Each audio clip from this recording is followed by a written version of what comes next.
Olá, seja muito bem-vindo, seja muito bem-vinda a mais um DPcast. Esse é o 5º DPcast.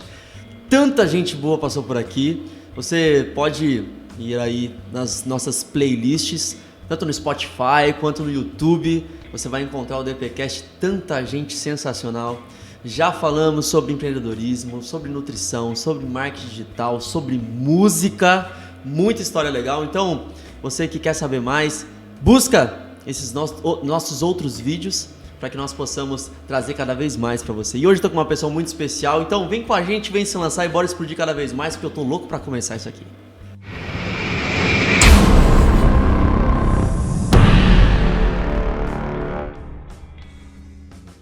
E hoje eu vou apresentar para vocês uma pessoa muito inteligente. Eu tô conversando com ela aqui, eu já tô explodindo de conhecimento aqui. Sensacional. Eu quero, sem mais delongas, apresentar para vocês César. Eu quero que você se apresente, César, para essas pessoas, porque olha, eu já quero dizer que é alegria, porque a nossa primeira conexão foi agora, a partir do nosso grande amigo Edinho.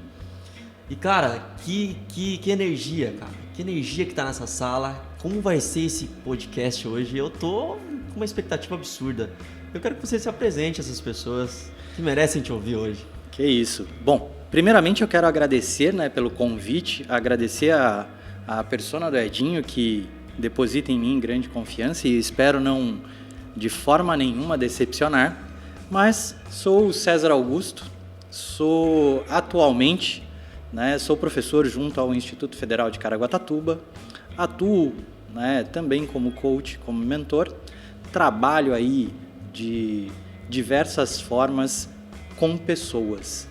Gosto muito de trabalhar com pessoas, Sou aí uma pessoa que acabou se enraizando nessa cidade, Caraguatatuba, venho lá de Curitiba, mas, vindo de pequeno para cá com familiares, acabei gostando demais dessa cidade, estou aqui, e não abro mão. Estabeleci minha família aqui.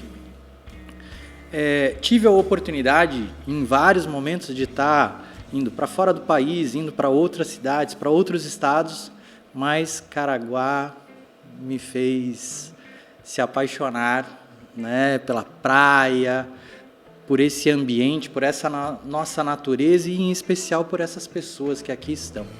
E aí, venho fazendo todo o meu trabalho, venho buscando de alguma forma colaborar com essa cidade. E eu queria que você trouxesse já, trabalhando a sua história, falando quando que a educação tocou o seu coração e quando você teve a percepção de que essa seria a sua missão e que a partir disso você deixaria o legado nesse mundo. Bom, vamos lá. Por que a educação mudou a minha vida? Na realidade, a educação é a base da minha vida, porque eu venho de uma família bastante humilde. Venho de uma família que não tinha grandes posses, É o termo que normalmente se utiliza, e eu digo que a minha família não tinha posses, Então, eu não tinha grandes alternativas. Ou eu buscava realmente estudar, me engajar em alguma coisa boa, como a determinação ao trabalho, as conquistas e as realizações, ou eu partia para a vida do crime. E aí, infelizmente, eu tive inúmeros amigos de infância, aquelas pessoas com quem você se relaciona enquanto pequeno, que acabaram partindo para esse meio, fizeram essas escolhas e acabaram pagando de alguma forma. Alguns deles, inclusive, com a vida. E eu, desde muito cedo, eu não queria isso para mim. Então, eu brinco sempre com o pessoal, aí que é mais antigo, que são mais conhecidos, que eu era aquele verdadeiro grande bunda mole. E não esquentava a cabeça de não o ser. Não que eu não entrasse numa briga quando era necessário, mas que eu tinha determinação para escolher os meus caminhos. E não me preocupava com outro que dizia, mas você não quer, é mais fácil aqui. Não, deixa, isso não é para mim. E aí o que eu fazia? Estudava. Então me dediquei aos estudos e fui galgando aí espaços, fui galgando de alguma forma conhecimento, fiz lá todo o meu ensino básico, aí por não ter condições, demorei a entrar, mesmo tendo condições, saindo ali de colegial, por exemplo, eu passei em diversos vestibulares, para várias coisas, para várias áreas. Mas como eu não tinha condições de fazê-lo, eu tive que ir me engajando ao trabalho até conseguir. E acho que por isso, né, por essa dificuldade inicial, que depois eu não parei mais. Aí me formei, né, bacharel em administração, fiz especialização em gestão e marketing esportivo, primeiro RH, depois gestão e marketing esportivo, depois coaching, que é uma das minhas áreas de atuação. Fiz um mestrado em conjunto com uma outra especialização, fiz meu mestrado em gestão e desenvolvimento regional, em conjunto com uma formação pedagógica para o ensino médio.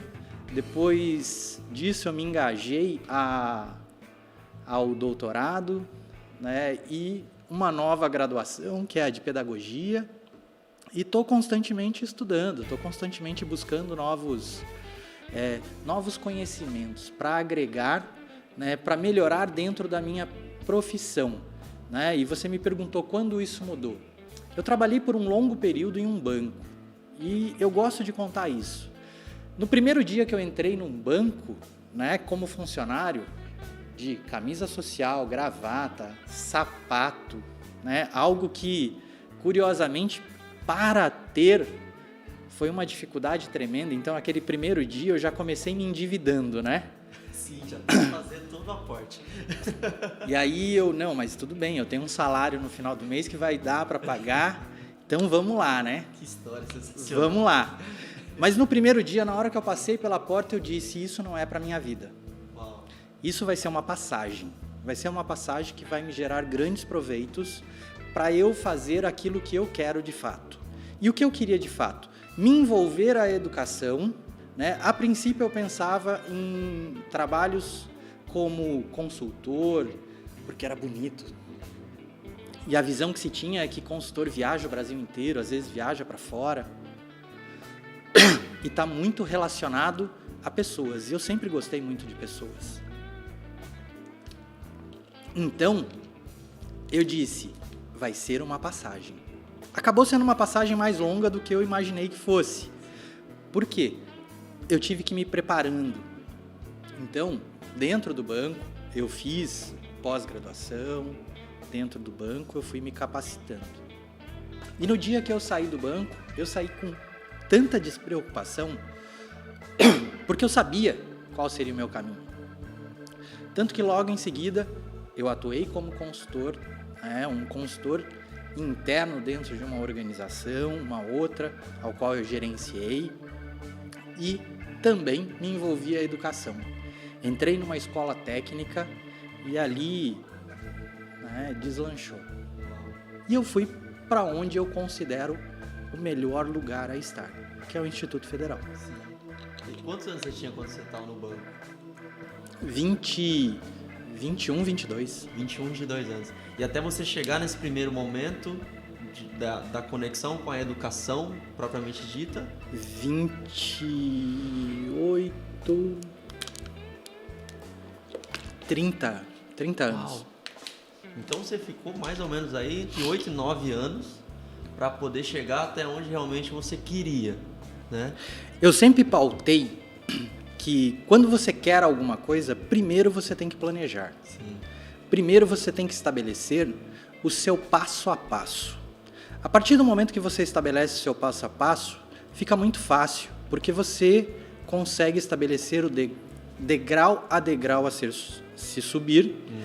E a partir do momento que você sobe um degrau, você se satisfaz. Sim. Você comemora e você agradece. Né? Princípios da prosperidade, né? Que possibilita a abundância. Você planeja, você estabelece, você pede, você realiza, você age e depois você agradece. Aí fiz isso e nesse passo a passo, né, eu fui subindo degrau a degrau para chegar aonde eu queria. para fazer o que eu queria. Porque é curioso, muita gente diz o seguinte: professor ganha mal, professor trabalha pra caramba. E eu tenho que dizer, trabalha, gente. Nossa, vocês não têm ideia. Muito, muito. Mas ganha mal aquele professor que não estabeleceu o seu plano de carreira, que não estabeleceu a busca pelo lugar ideal. Sim. Então eu não posso reclamar. De forma nenhuma. Porque eu fiz isso lá atrás. Você não só é professor, não só é consultor, não só é coach, mas inclusive o seu Instagram tá ali, Pai em Tempo Integral.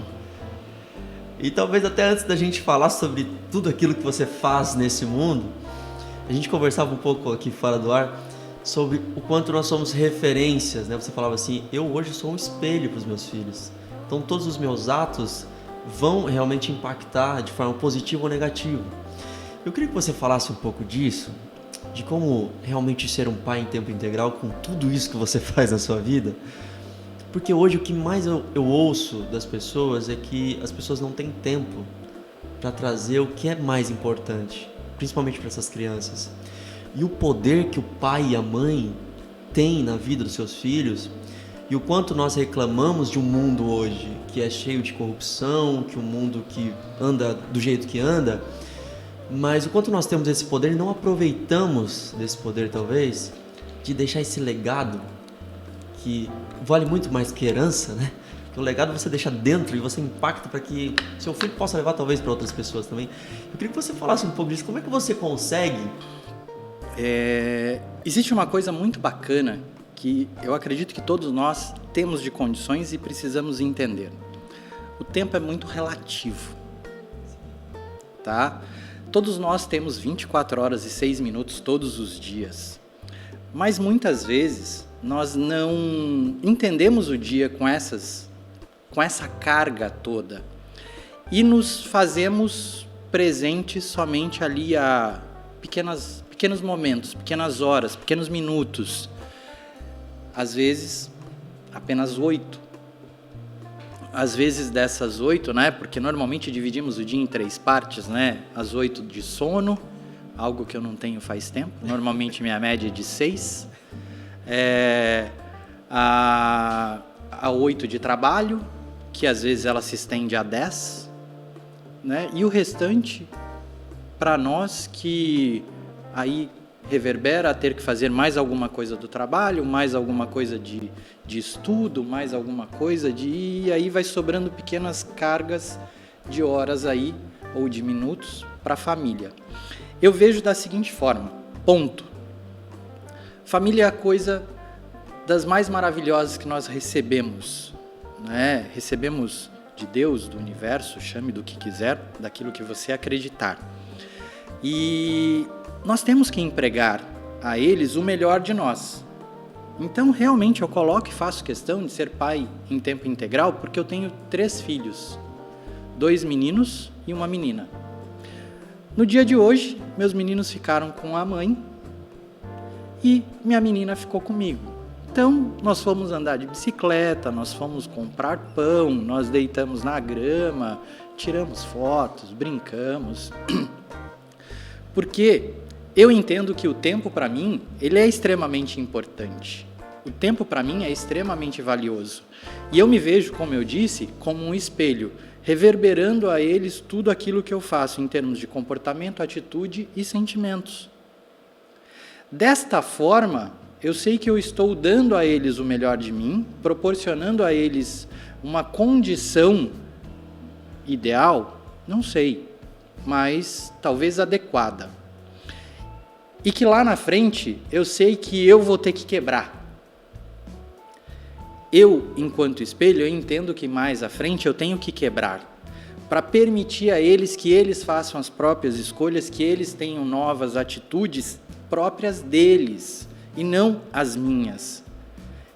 E aí é aquela questão do incentivo de buscar cobrar, sem julgar, mas cobrar, de incentivar, o que você faria, o que você faz, por que você está fazendo isso, e você fazendo isso, você vai ter uma consequência, a escolha é tua. Fazendo isso no dia a dia, eu acredito que a condição de pai me satisfaz muito. E pensando a questão do tempo, né, eu gosto muito de dizer o seguinte: gestão do tempo é uma coisa que eu pratico sempre. Eu faço muitas coisas. A aula que você disse, eu estava lá, tinha um compromisso com você, estabeleci, você tem um dia programado para ser feito isso, eu aceito ou não aceito, e a partir do momento que eu aceito, né, eu me engajo. E aí, a minha aula é uma aula gravada, eu estou estudando junto à Unicamp, né, aí mais um curso de formação, eu não consigo fazer uma coisa só, né, a gente vai acumulando algumas coisas. O homem não para. Dentro de condições e capacidades, tá? É muito bacana de se falar a respeito disso. Você nunca pode pegar uma carga maior daquela que você pode suportar. Você tem que sempre dosar. Então eu vi que eu tenho condições, vou fazer, né? Que é um curso de Smart Cities, está dentro da minha área de estudo ao doutorado.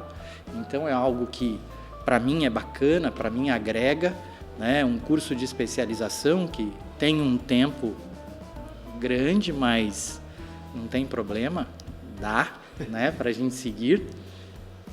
E eu normalmente divido meu dia em 3 partes, né? O Christian Barbosa tem um livro bacana que eu deixo de recomendação, né? A Tríade do Tempo, né? E eu já pratico isso há muito tempo, que é a questão de dividir meu dia em 3 partes, né? E normalmente eu passo isso àquelas pessoas com quem eu trabalho de alguma forma, seja no coaching, seja na mentoria, né? Que é você pensar que parte do dia você destina para você. E aí, eu não divido isso em 8 horas para isso, 8 horas para aquilo, não. Às vezes, 1 hora, mas muito bem empregada, ela tem um rendimento absurdo, tá? Tem um rendimento absurdo para o seu dia. Te gera uma satisfação tamanha que parece que seu dia inteiro ficou restrito àquela 1 hora. Você tem a parte do dia que você destina para você, você tem a parte do dia que você destina para o trabalho, e aí eu gosto de frisar a palavra trabalho e não emprego, porque às vezes dentro do seu emprego você não trabalha efetivamente, você só cumpre horário. Mas até aí não vamos entrar no mérito, não vou entrar nessa questão, mas para o trabalho. E uma outra parte que é para novos projetos. E aí é o que você vai fazer de novo, é o que você vai buscar, é o que você vai querer fazer. E aí, mas espera aí, o dia tem 24 horas, como é que você divide o dia em 3 partes? Gente, pode ser aquelas 8 horas que sobram, não importa, mas você tem que fazer. Às vezes é um pouco maior o tempo do eu, às vezes um pouco menor a do trabalho, às vezes um pouco menor ainda, né, a que você vai pensar em novos projetos. Hoje, por exemplo, esse meu horário é de novo projeto. Eu estou colaborando com você, eu estou me engrandecendo, porque para mim é importante, é bacana estar aqui. Então é um novo projeto. Por sua vez, o meu eu hoje levou boa parte do dia. Mas quando deu lá 7 horas que eu acordei, eu já fui para o meu engajamento, meu horário de trabalho, né? E tive ali até as 8, 9 horas, né? 9 não, até 10 mais ou menos, porque eu fiz, né? Tive contato com pessoas e tive algumas situações que eu faço no meu dia a dia, como por exemplo deixar lá minha dica, papo de coach, né? Instagram, Facebook, que é algo importante, eu acho. É o momento de trabalho, de colaborar, de deixar de alguma forma a minha marca às pessoas. Sensacional. Eu tô aqui olhando e eu falo, uau, nossa, eu vou fazer isso aí amanhã. Isso é fácil de se fazer, sim, tá? E isso é extremamente aprendível. Sim. Né? Tem algumas pessoas que me dizem assim, mas você faz esse monte de coisa, né? E detalhe, Quando eu disse que eu escolhi lá atrás, né, me engajar à educação e eu busquei o melhor lugar, foi justamente pensando na qualidade de vida e na possibilidade de estar junto à minha família. Então hoje, todos os dias de manhã, sou eu que cuido das minhas crianças, a fazer ali o almoço para elas, a dar o café, a encaminhá-las à escola. Por quê? Eu tenho essa possibilidade pelas escolhas que eu fiz lá atrás, pelo que eu busquei, de alguma forma, com grande dedicação e determinação, conquistar. As conquistas e realizações de todos, né? Não de algumas pessoas, mas de todas as pessoas, ela, ao meu ver, ela não se dá às suas posses, mas sim às suas realizações. Então, eu digo sempre, né, para todos, né, o meu sucesso se esmera na minha família, na minha condição hoje de estar com eles e de proporcionar o que eu consigo para eles. E é muito interessante você trazer a proposta de que, olha, eu comecei num lugar, mas eu sabia onde eu queria estar. Mas para chegar até lá eu sabia que alguns degraus eu precisava passar, eu precisava caminhar por alguns degraus. E é muito interessante porque as pessoas muitas vezes não conseguem entender isso, que olha, hoje o César Augusto está aqui, está contando essa história maravilhosa, que ele tem tempo para estar com a família, que ele tem tempo para passear de bicicleta com a filha, que ele tem tempo de arrumar as crianças para levá-las à escola, mas nem sempre foi assim. E ele precisou se doar muito, ele precisou trabalhar muito mais do que as 10 horas que ele trabalha hoje, né? Mas ele também entendeu que ele teria um começo e um fim para passar por esse processo, por esse ciclo. E partindo desse pressuposto, eu queria que você dissesse, eu queria que você trouxesse aí para essa galera maravilhosa, qual foi o ponto de decisão? Porque você estava num banco e eu creio que no banco também te deu... Houve uma zona de conforto ali, que se você quisesse continuar por ali, estava tudo bem também. Você talvez não ganharia tão mal, você poderia crescer ali na sua carreira. Só que você tinha uma missão muito forte dentro da sua vida. Você tinha essa certeza, né? De trabalhar, de impactar vidas. Eu gosto muito dessa expressão, impactar vidas, né? A gente impacta a vida a todo momento, né? Seja onde nós estivermos. Quando foi esse ponto de decisão? Você lembra desse dia que você falou assim, não, aqui não é o meu lugar de verdade. E eu decido não viver isso para viver algo mais, algo melhor, algo que realmente faz sentido para mim hoje. Você lembra desse dia, desse momento? Minha mãe faleceu quando eu tinha 6 para 7 anos. Na realidade, minha mãe faleceu no mês de agosto, eu faço aniversário no mês de setembro. Então eu estava prestes a fazer 7 anos, eu tinha me engajado na primeira série. E aí, aquilo para mim gerou um grande trauma, porque eu via todas as crianças sendo deixadas ali pelas suas mães, pelos seus pais, na escola, e eu era levado por alguém à escola. E, passado aí, o primeiro ano de escola, teve lá o primeiro Dia das Mães no ano seguinte. E aí tinha lá aquele monte de pessoas comemorando na escola e eu não tinha minha mãe. Aí, a partir dali, eu comecei a, de certa forma, me vitimizar, a buscar, respostas, tendo atitudes equivocadas, de revolta, de raiva, como eu brinco, de vez em quando com alunos, com pessoas assim, eu peguei ranço. Mas o ranço era aquele ranço da vida, de Deus, de por que eu. E aí, foi passado um determinado tempo, eu estava aqui, eu retornei a Curitiba, para viver com uma pessoa das mais maravilhosas que impactaram minha vida, assim, e eu costumo dizer sempre, foi determinante para eu me formar como pessoa, além, claro, de mãe, pai, né? Que foi uma tia muito querida. E lá eu ainda me vitimizava, né? E aí, por morar com ela numa família estabelecida, né, de 2 pessoas, 2 filhos ícones, né, que são ícones até hoje, né? Um jornalista premiado no Brasil, né? Outro também professor universitário na Federal do Paraná, com uma vasta coleção de publicações em livros, artigos e tudo mais, uma referência, né, no país. E uma tia muito forte, um tio também muito forte, né, em ensino, educação, em família. E eu, tô lá, né, e ao invés de pensar as situações boas, eu pensava na realidade, eles têm, eu não tenho.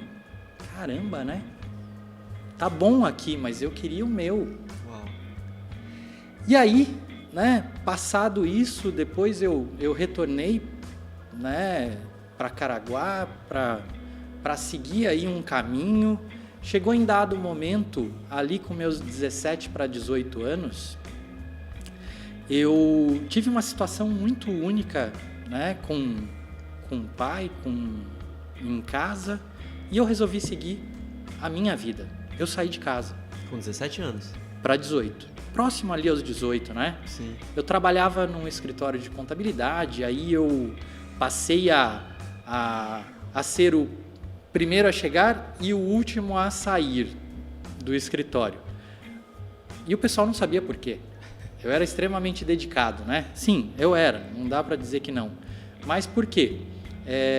Como eu era já responsável pelo escritório, tinha chave do escritório, aquelas coisas, nesse período inicial, na realidade, eu dormia no escritório. Uau, você tornou a sua casa então ali o escritório? Eu dormia ali no escritório. Uau. Por quê? Porque eu não tinha um lugar. Uau. E aí eu era sempre o primeiro a chegar e o último a sair. Às vezes o pessoal achava N coisas, né? E você não contou pra ninguém isso? Até que depois de um tempo descobriu, e até depois de um tempo que eu tive um pouco mais de condições, aí aluguei um lugarzinho e fui crescendo, fui me desenvolvendo, saí de lá para trabalhar em outros lugares, até que fui chegar no banco. Escolhi que não era isso que eu queria, porque eu via que muitas pessoas dedicavam as suas vidas ao banco, mas o banco não se dedicava em nada às pessoas. Então eu não queria aquilo para mim. Eu não queria correr o risco de passar uma vida e próximo a pensar em vou descansar, hoje algo que eu nem imagino acontecer, né, com uma aposentadoria ou alguma coisa assim, o banco me desligar. Eu não pensava, eu não queria isso para mim. Eu queria realmente estar envolto a pessoas, a ensinar? Não, né? A partilhar, porque eu entendo a educação como um partilhamento, onde eu partilho o que eu sei, você partilha o que você sabe, independente de qual seja o nível. Hoje eu dou aula para curso técnico, para superior e pós-graduação, e ali eu partilho com eles conhecimentos, eu partilho com eles possibilidades. Então vamos lá, qual foi o dia determinante? Se você me perguntar novamente, eu vou te contar a mesma história, porque eu não sei te dizer qual foi. Foi no meio disso tudo. Se foi lá, quando eu tinha 6 para 7 anos, se foi quando eu tinha 10, 11, 12, 13 anos, se foi ali, né, dos meus 17 para os 18, se foi lá perto dos meus 21 para... Não sei te dizer exatamente qual foi o dia. Eu só sei que desde lá muito atrás, né, desde os meus 6, 7 anos, quando houve a perda da minha mãe e houve aquelas situações de escola, que eu disse, bom, o caminho é a educação. O caminho é eu estudar. O que eu vou ser lá na frente, lá no começo, eu não sabia. Sabe aquela história de o que você quer ser quando crescer? Eu sabia, eu queria ser médico. Mas quando eu terminei o meu colegial, eu prestei vestibular para medicina. Passei, mas eu não tinha condições. Sim. Até porque eu já estava ali, saindo de casa. Sim. Eu não tinha condições. Sensacional. Porque eu tive uma história muito parecida, assim, quanto a essa vontade de querer ser algo diferente, né? Quando fosse adulto, né? A gente tem essa pergunta, o que você vai ser quando crescer? E eu falava muito da medicina também. Porque eu sempre tive muito esse lance de cuidar de pessoas. Eu achava uma coisa muito linda, e acho muito linda, muito nobre, né? Mas eu não, tá? Não achava? Não, eu não. Eu, a princípio, né, eu queria medicina porque a visão que eu tinha é que, assim, eu não conhecia médico pobre. Que o médico a medicina dava dinheiro. Eu não conhecia médico pobre. Sensacional. Tá? Então, lá ali, né, aquela coisa, enquanto muito moleque, né, por vir de uma situação que não era das melhores, sim, eu pensava isso. Eu sou pobre, se eu for médico, eu não vou ser pobre mais. E tá exatamente. E aí entra numa questão de crença, né? Sim. Entra numa coisa daquilo que você enraiza em você e que, às vezes, te poda, às vezes te limita. Sim. Né? A partir do momento que eu entendi, eu passei num primeiro vestibular de medicina e falei, pô, agora, né, pública, falei, putz, agora dá. Aí eu vi que, caramba, passar num vestibular de medicina era uma das coisas mais fáceis que tinha. Sim. Não era o complicador. Você tinha condição para passar no vestibular. O complicador era se manter lá. Se manter lá. E aí, eu não tinha condições, não tinha como. Na época que eu prestei vestibular, não tinha FIES, não tinha ProUni, não tinha essas condições todas. Teria que pagar do bolso mesmo. E aí, tudo bem que você não pague a faculdade, mas você tem que pagar os livros, você tem que pagar a estadia, e aí você tem que passar pelo menos um ano para no segundo você ter condições de trabalhar alguma coisa. Eu não tinha condições de passar uma semana, quanto mais um ano. Uau. E isso, por um tempo, gerou em mim uma certa frustração. Até o momento em que daí eu comecei a ressignificar alguns conceitos, algumas crenças e me abrir a outras possibilidades. E aí eu fui fazendo escolhas diferentes nesse sentido, mas ainda seguindo a educação, tanto que depois eu fui, né, buscar administração, fui buscar, né, outras áreas que se atrelavam a pessoas. Você estava bloqueado porque você não tinha o seu. Exatamente. E aí, né, a partir do momento que você adquire um pouco mais de maturidade, a partir do momento que você adquire um pouco mais de conhecimento, e a palavra conhecimento é muito interessante, é muito legal, porque tudo aquilo que você absorve, capta, compreende, entende, isso é conhecimento. Mas não é só o conhecimento que deve pautar a vida de alguém. Aí eu não estou entrando no mérito da atitude, do realizar. Uhum. Eu estou entrando no mérito da transformação do conhecimento, que é você realmente pôr em prática, transformando-o em sabedoria. Sim. Que é o conceito legal, né? Que é o conceito bacana. Então, aquilo que você sabe, você tem sabedoria. Aquilo que você conhece, muitas vezes pode não ser uma verdade. Uhum. Nem a sua própria. Sim. E verdade é uma coisa legal, né? Tem 3. A minha, a sua e a verdadeira. Verdade. Aquilo que você acredita para você é uma verdade. Sim. Aquilo que eu acredito para mim é uma verdade. Mas pode ser que nenhum de nós dois esteja certo. Sim. E aí tem uma terceira. Então, quando eu adquiri sabedoria para algumas coisas, né, eu percebi que ressignificando, trabalhando, e aí com conceitos, práticas, ferramentas, tanto da área do coaching quanto da mentoria e tudo mais, aí para mim tudo se clarificou. Sim. E sua história com o IFE, como começou assim? Porque o Instituto Federal aqui na cidade, cara, eu lembro quando, não me recordo agora o ano, Exatamente. Mas eu lembro que quando viu-se essa oportunidade do IFE estar aqui em Caraguatatuba, todo mundo, né? Nossa, uau, um Instituto Federal em Caraguatatuba. E quando que você se conectou ao IFE? Como é que foi essa conexão? Poder estar aqui trazendo essa, como você disse, né? Partilhando esse conhecimento como educador dentro de uma instituição federal, numa região que é o Litoral Norte, uma região que, ao meu ver, muito rica, né? E que muitas vezes falta, né, essa sabedoria, esse conhecimento que é colocado em prática. Como começou essa sua conexão com o IFE? O Instituto Federal, para mim, é muito bacana de contar. Eu comecei dando aula numa escola técnica, e aí da escola técnica eu parti para faculdade, 2 faculdades, uma aqui em Caraguá, outra em São Sebastião, que faziam parte do mesmo grupo. E recebi e mandei projetos para a Prefeitura de Caraguá. Abriu-se um edital de educação, né, de ensino, cursos rápidos. Mandei projetos para a Prefeitura.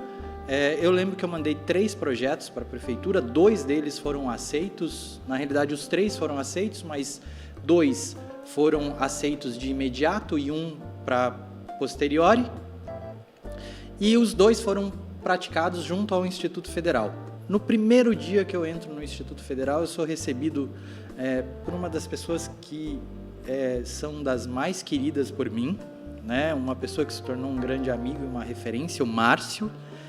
E ele me apresentou toda a escola e já de princípio ele já comentou, você tem todo um perfil para estar aqui conosco.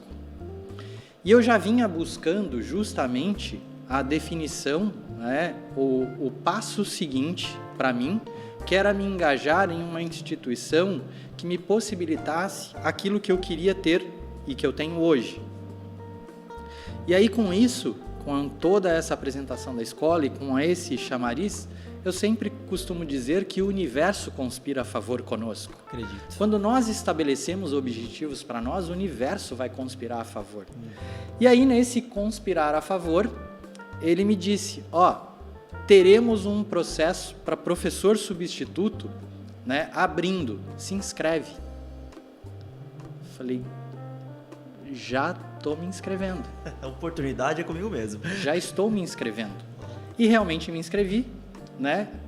Teve lá toda uma seleção. E dentro dessa seleção, algo bem natural, né? Eu fui chamado depois de um tempo. Aí eu me recordo que eu entrei em fevereiro de 2014, né, no Instituto Federal. Em março do mesmo ano, ali na sequência, no mês seguinte, já abriu o edital de professores efetivos. E aí na primeira fase, eu fiquei em 5º lugar, né? Numa média aí de 60 candidatos vaga, que nós tivemos nesse edital que eu participei. Fiquei em 5º lugar dos 6, né? Vamos para a segunda parte, para a prova didática. Eu lembro que eu fiquei em 2º lugar. Aí soma a pontuação de cá, de lá, né? Eu fiquei em 3º lugar. Uau, bem como eu tinha dito, o que você tinha falado. Era o que eu precisava. Uau. Era o que era possível e era o que eu tinha dito que aconteceria. E aí, né, eu me dei de presente de aniversário, né? Eu lembro que eu poderia ter me efetivado em agosto já, mas eu deixei para me efetivar no dia 1º de setembro, porque eu sou aniversariante no dia 2. Sim.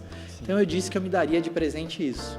Então eu estou lá como professor desde fevereiro de 14 e como efetivo desde setembro de 2014. Sensacional. Que história. E eu acredito que buscando cada vez mais, né, melhorar na atividade, melhorar enquanto docente, porque você não pode estagnar, você não pode deixar que essa questão da estabilidade, eu costumo dizer, né, estou numa instituição federal, tenho estabilidade. Eu sempre digo que eu não tenho, porque é a instabilidade que me motiva, não a estabilidade. Muitas vezes fala-se mal do funcionalismo público, né? Muitas e muitas vezes. Mas nós estamos vendo, por exemplo, nesse nosso período de pandemia, que o funcionalismo público na área da saúde tem se desdobrado para que nós tenhamos possibilidades melhores em várias áreas, tal como a economia. Nós temos visto que o funcionalismo público, né, na área da educação é o que realmente está, de certa forma, fazendo uma manutenção de sociedade também. Tem pessoas e pessoas, não é o conjunto que vai determinar, né, não quero saber, não quero fazer, estou tranquilo, estou sossegado. Não. Então, eu tenho buscado cada vez mais melhorar a minha condição enquanto profissional. E lá no Instituto Federal nós temos um grande número de docentes que são da mesma opinião. Nós temos direções que passaram e uma direção atual que também é assim. Então, o Instituto Federal realmente é uma grande referência na nossa cidade e região. E eu posso citar, por exemplo, né, o nosso curso, todos os nossos cursos superiores têm um mínimo de nota 4, né, numa classificação que vai até 5. Nós, num período anterior à avaliação, estou falando de 2 anos atrás, né, no nosso curso, por exemplo, de processos gerenciais, que é dentro da área que eu estou, que é a área da gestão, nós tínhamos nota 5, a nota máxima, que em todo o país, só 0,02% tinham. Uau! Olha só. Nossa, é muito importante você falar disso, César, porque muito se fala que a procura ainda é muito pequena diante de uma grandeza dessa, diante de uma instituição que nós temos aqui na nossa cidade de Caraguatatuba, porque muito se fala que Caraguá não tem oportunidade, que Caraguá é uma cidade pequena, que Caraguá, o Dr. Zé Ernesto esteve aqui e falou que enquanto estivermos aqui, se arregaçarmos as mangas, nós teremos todas as oportunidades possíveis. E aí você vem e me fala que um curso, um dos cursos, né, daqui do Instituto Federal, está dentro de uma média de apenas 0,02% do Brasil. Detalhe, tá? Nós acabamos de ter aí o ano passado um resultado extremamente expressivo também a nível de Brasil. Nós ficamos com um indicador, né, o IDEB, né, de ensino básico, né, um indicador de desenvolvimento de ensino básico.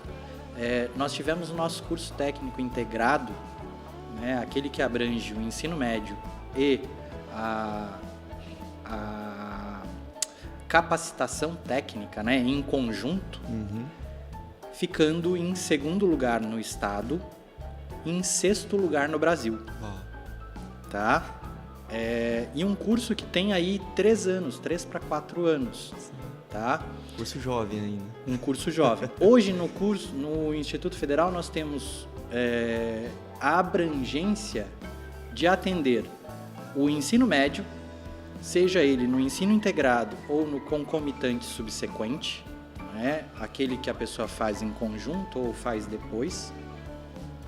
Nós temos o técnico em ProEja, aquele que integrado também, ou seja, a pessoa que não teve a oportunidade lá atrás, né, ou fez uma escolha de não estudar, pode retornar aos estudos fazendo o seu ensino médio e fazendo um curso técnico na área de administração. Nós temos os cursos superiores e nós temos pós-graduação. Nós temos o maior eixo do que a gente pode dizer aí das universidades aqui da nossa região. Não estou falando única e exclusivamente Litoral Norte, estou falando Vale do Paraíba como um todo. Sim. Hoje a gente fala aí de 1.500 alunos. 1.500 alunos. E é bastante curioso. Hoje, tamanha a nossa referência que nós temos alunos de Minas Gerais, do interior de São Paulo, da capital. Nós temos alunos de vários lugares do Brasil que fazem conosco. Uau! E como tem sido, muito se fala hoje em ensino remoto, né?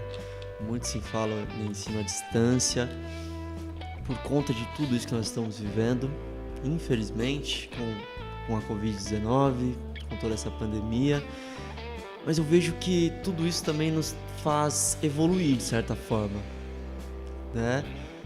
Você que inclusive está fazendo hoje esse curso que muito te ajuda também a pensar em formas diferentes de como fazer gestão. E como tem sido para o Instituto Federal hoje, diante de tamanho desafio, possibilitar aos alunos esse melhor ensino, esse melhor, como você disse, essa melhor partilha do conhecimento entre todos os alunos. Como tem sido para você hoje como profissional e também como coordenador de um curso, que é uma grande referência, que é uma grande oportunidade, como tem sido para você lidar com esses desafios em meio a essa pandemia? Desde o seu princípio tem sido complicado, porque foi algo que nos pegou de surpresa, de certa forma. É algo que não era esperado. Os nossos cursos, tradicionalmente, são presenciais. O que significa? Estamos ali, diariamente com os alunos, criamos estrutura para atender os alunos. Salas de aula com sistemas de data show, som, mesas, cadeiras adequadas, lousa, né, um espaço amplo. Pô, bacana, né, ter tudo isso. Legal. Só que veio a pandemia. Não podemos ter a utilização desses espaços. Então, a maior dificuldade é que, assim, ao ensino superior, temos diversos alunos em situações de vulnerabilidade, dificuldades financeiras, sim. Mas nos nossos cursos técnicos, eles acabam tendo uma grande maioridade dessa situação, tá?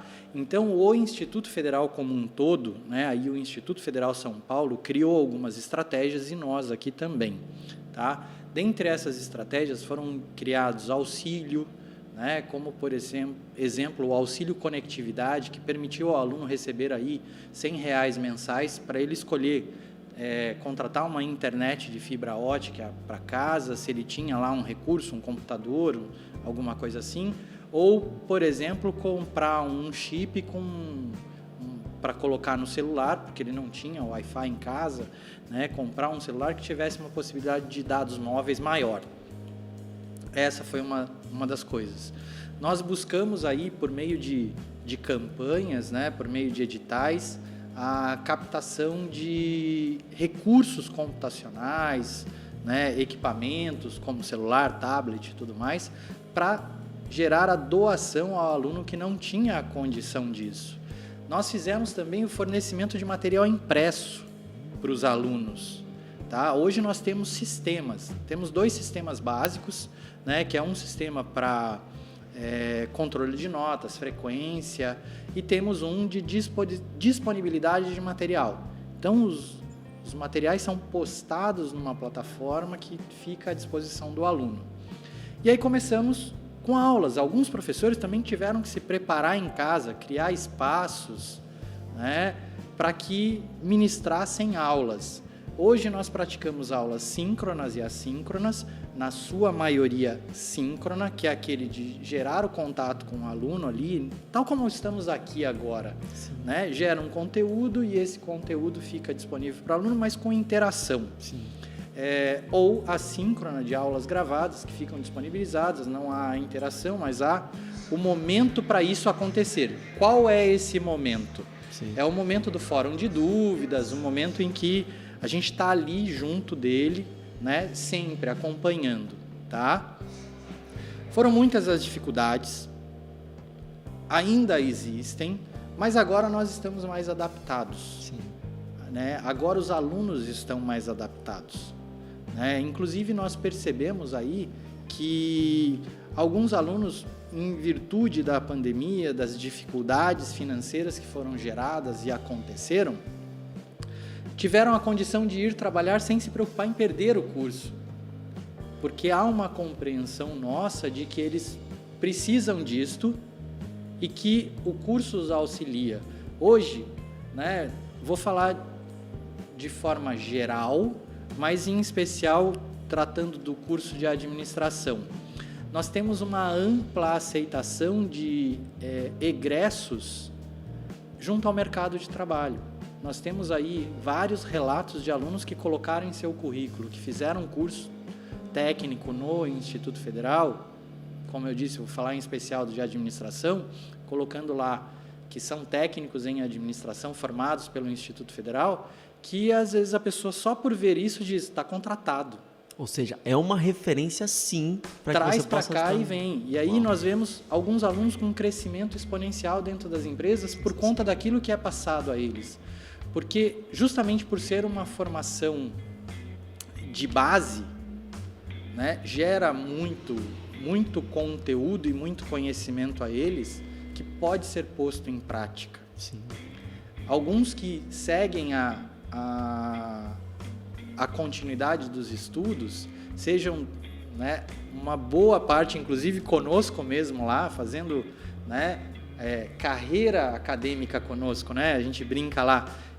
Nós temos alunos que saíram do curso técnico de administração, passaram para o nosso curso de processos gerenciais e que concluíram ou estão, né, fazendo a nossa pós-graduação em gestão financeira. Sensacional. O cara vem, como a gente falou lá atrás, dos degraus, né? Eles vêm rompendo em degraus e ali dentro de... Porque, assim, é muito importante a gente entender que existe toda uma metodologia e a pessoa que ela começa ali e ela vai galgando os degraus ali dentro, ela vai trabalhando dentro dessa metodologia e a chance dela ganhar um sucesso é muito maior, né?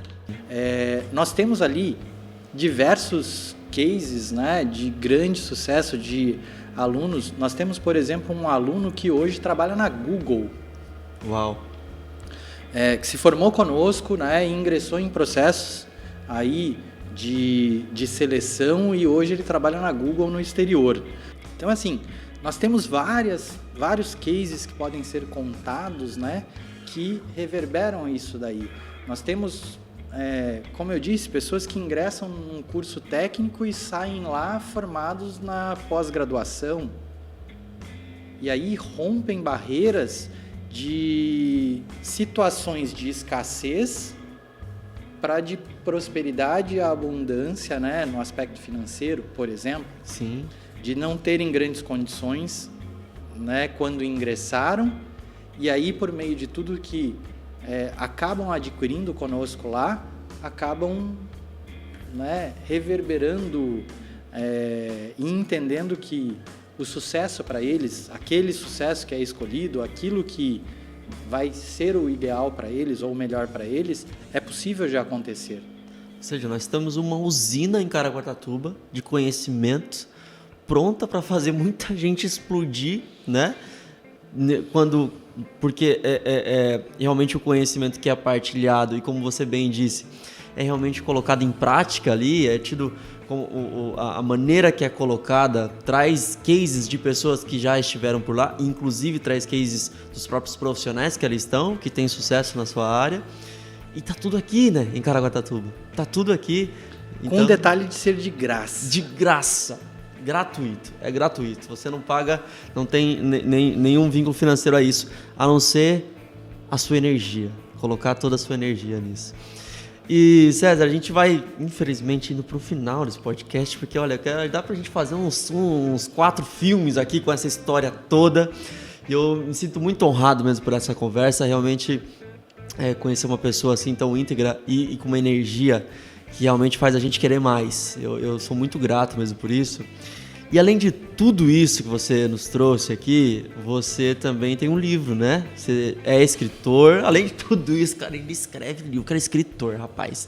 E eu quero de maneira breve ou não tão breve, mas eu queria que você relatasse um pouco disso. Eu tenho uma vontade muito grande de escrever o meu livro sobre tudo aquilo que eu trago na minha vida e de poder inspirar pessoas a buscar realmente esse diferencial, né? E eu queria que você trouxesse um pouco como é escrever o seu livro, ter esse livro realmente publicado e poder impactar vidas a partir daquilo que você escreveu, da sua história, daquilo que faz parte da sua vida. Então vamos lá, é legal de pontuar. Sim. Na realidade eu tenho capítulos de livros. Capítulos de livros, tá? Sim.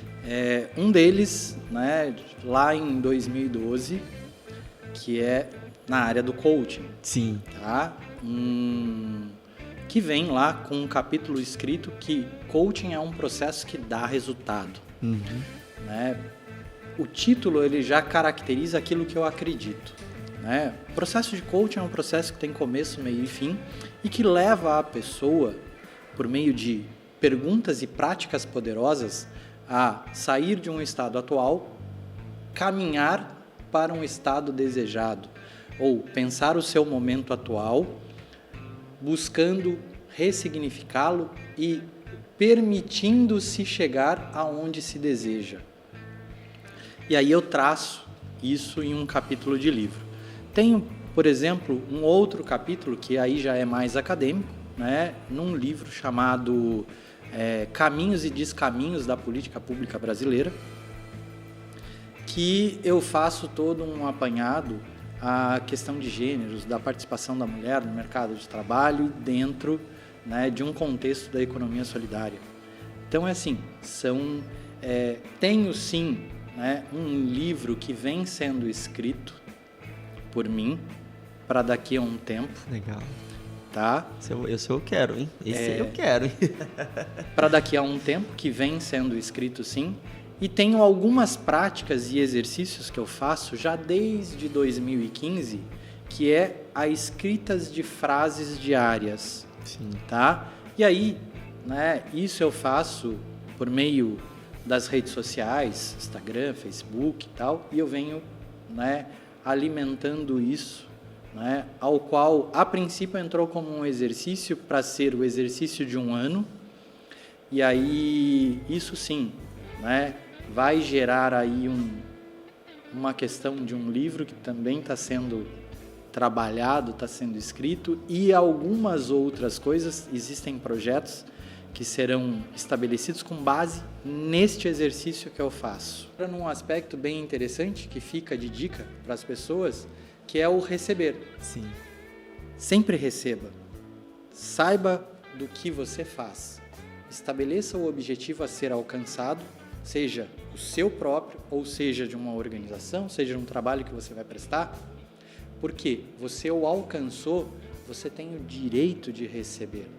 E receber é extremamente importante.